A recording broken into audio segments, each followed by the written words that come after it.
Looking at Spyware Nuker software, this is the first screen you see when you load it up. And from here, it's got a message center there. I mean, that would be helpful for you the first time you're using the software. After that, you don't really need it because it's pretty obvious how to use it once you're familiar with it. But basically, what you need to do from the start here is select the drives that you want to scan on, and then select either a quick scan or a deep scan. So you can just select quick to just get it going.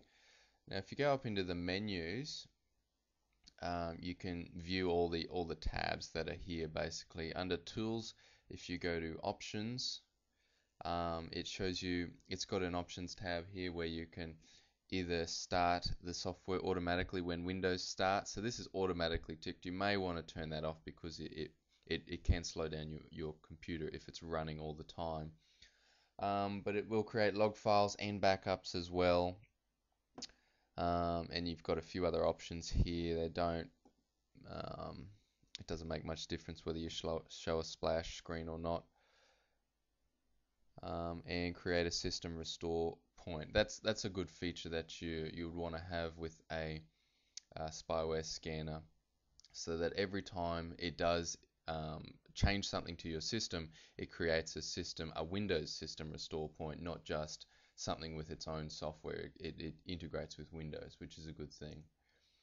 And it will also monitor Internet Explorer, which is sort of good. It will make your internet run a bit slower and your web pages load a bit slower because it's always scanning them before they'll actually be shown to you.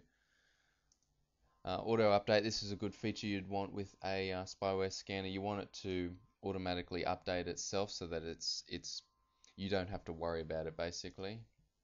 And then active protection, this is also again any file you load, it will scan it before it actually loads.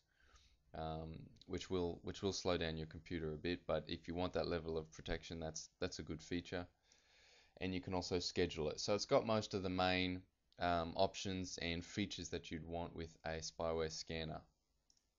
So I'll just get out of that, and you just click scan now once you're happy with all your options. It also includes a startup manager, but this is a separate program. So this loads in its own window, and this is what it looks like. It shows you everything that loads when Windows loads, and you can either disable or delete. So that's good. I'm not sure why it's not included in the Spyware Nuker software. And it's got just basic startup manager. You can get to all this info through Windows, but Windows doesn't have. To actually delete it, you have to go through the registry when using Windows. So now this has finished the scan. I found 29 items, and most of them they're just cookies. So didn't really find anything too threatening on my machine.